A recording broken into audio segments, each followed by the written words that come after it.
Europe 1, La France bouge. Carole Ferry.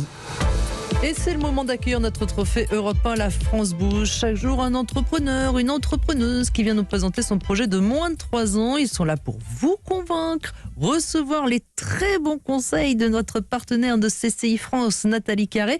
Et tout ça sous l'œil bienveillant de notre grand témoin du jour. Aujourd'hui, Laetitia Niodo, c'est la directrice générale adjointe de l'APEC. Bonjour Thiagomine Diong-Morlo. Bonjour. Ça va, j'ai bien prononcé? Parfaitement. Impeccable. Vous avez 21 ans, vous êtes basé à Pantin, vous avez un bac littéraire spécialisé en histoire de l'art, vous avez fait les cours Florent, vous aimez le théâtre. Bref, vous avez la fibre artistique et puis il y a 2 ans, vous avez décidé de lancer Social Fluide. De quoi s'agit-il? Vous avez 1 minute pour nous l'expliquer. Un sentiment de solitude, un manque de légitimité, une perte de confiance en soi, voilà ce que ressentent 93% des jeunes talents créatifs, selon une enquête qu'on a menée auprès de 500 étudiants de l'industrie de la culture et de la création. Plus de liberté, plus de sens, plus de partage, c'est les prérogatives de ces jeunes qui veulent demain pouvoir s'insérer dans le monde du travail en étant indépendants, mais en collectif. La France, elle a longtemps rayonné par sa culture, sa créativité, et pour perdurer, on doit réinventer notre écosystème. C'est pourquoi on a lancé l'application Social Fluide, qui est un espace de création qui permet de collaborer autour de projets, de compétences, de matériel et d'événements, ainsi que de faire appel à des managers, des avocats, des experts comptables, afin de structurer et de concrétiser des projets culturels et artistiques ambitieux. Notre mission aujourd'hui, c'est de favoriser, d'accompagner et de valoriser les jeunes talents créatifs d'aujourd'hui. Ça y est, vous aviez encore un tout petit peu de temps, presque. Merci Thiagomine. Alors je me tourne vers vous, Nathalie Carré, notre partenaire de la CCI France.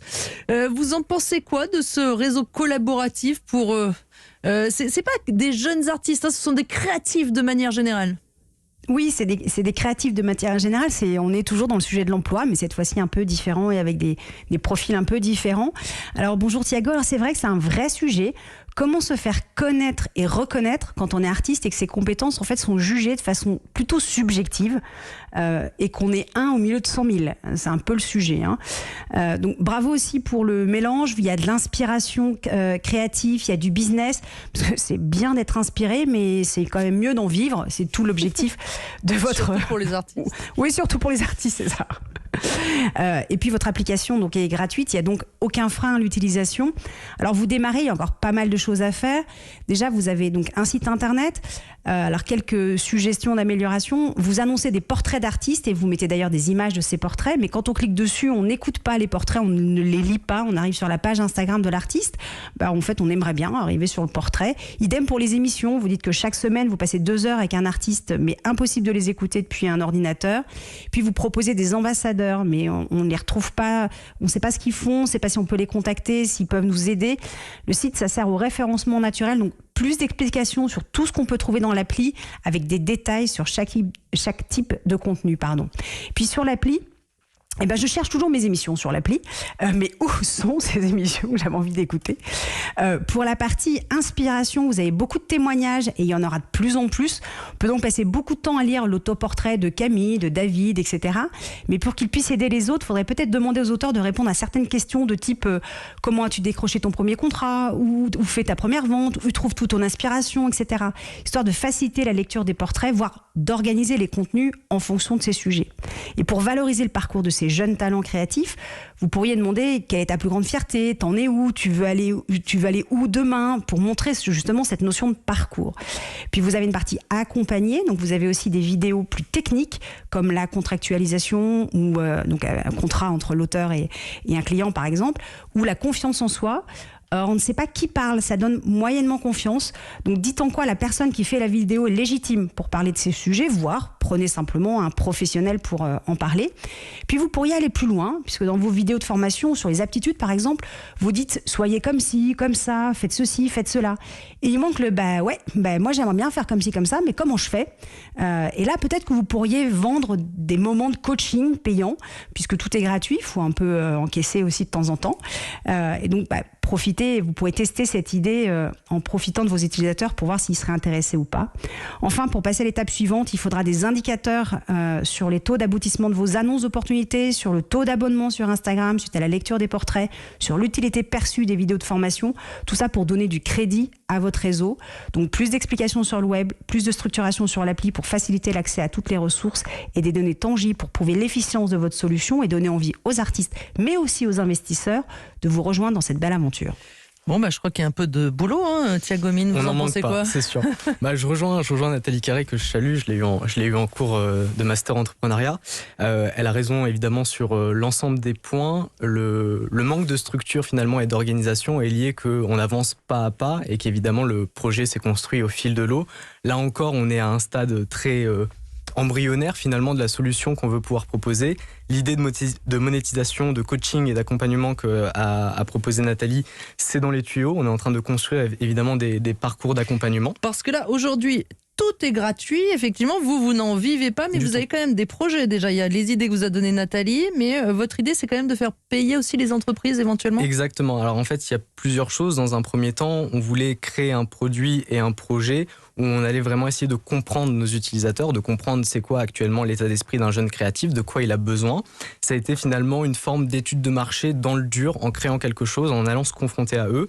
On a eu plein de retours, dont ceux que Nathalie a pu faire, alors peut-être pas aussi bien expliqués, mais dans l'idée c'était ça, pour aujourd'hui justement prendre tous ces retours et construire un nouveau produit qui correspond précisément à ces attentes. C'est pour ça que là on est en train de rentrer en discussion avec le ministère de la Culture, justement, pour voir comment on pourrait construire une solution commune qui répond précisément aux attentes des jeunes créatifs. Sur la partie effectivement monétisation, on se sentait pas, non pas légitime, mais encore on n'avait pas assez d'impact à nos yeux pour monétiser une solution, tout simplement parce que, comme l'a dit Nathalie, il y a encore beaucoup de travail à faire pour qu'elle soit pertinente et qu'elle soit complètement efficace. Donc là, on attend de bien définir quel est le périmètre de nos solutions avant de la monétiser à travers effectivement des abonnements auxquels on pourra souscrire pour avoir de l'accompagnement et accès à du contenu. D'une part, et d'autre part, vous avez suggéré les entreprises. Il y a un gros enjeu aussi de tension actuellement sur les profils créatifs. Aujourd'hui, toutes les entreprises ont besoin de créer du contenu pour exister. On est vraiment sur une économie du temps d'attention. Donc, quelle que soit votre activité, vous êtes obligé de passer par de la création du contenu.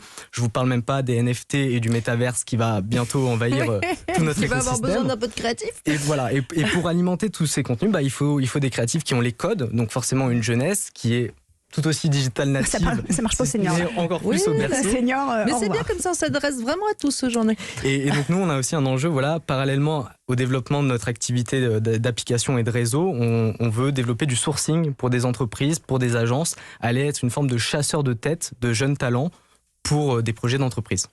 Alors Laetitia Niodo, vous êtes la directrice générale adjointe de l'APEC. Qu'est-ce que vous en pensez de cette initiative ? Moi, je trouve que ce qui est très intéressant, c'est la création de communautés. J'aime bien aimer ce que tu as dit, Thiago, c'est l'idée de limiter le risque d'isolement. Tu parlais des jeunes artistes, mais c'est vrai, par exemple, des chercheurs d'emploi ou d'autres situations. Et j'ai bien aimé également ce que tu as évoqué avec ce réseau qui permet finalement d'être indépendant, d'être autonome, mais dans un collectif, de pouvoir partager, de pouvoir jouer la solidarité, de pouvoir créer en commun des projets. Donc, très intéressant, bravo. Vous confirmez ce besoin de créatifs dans les entreprises ? Tout à fait. Oui. Vous avez des recherches, l'attention existe aussi sur ces métiers.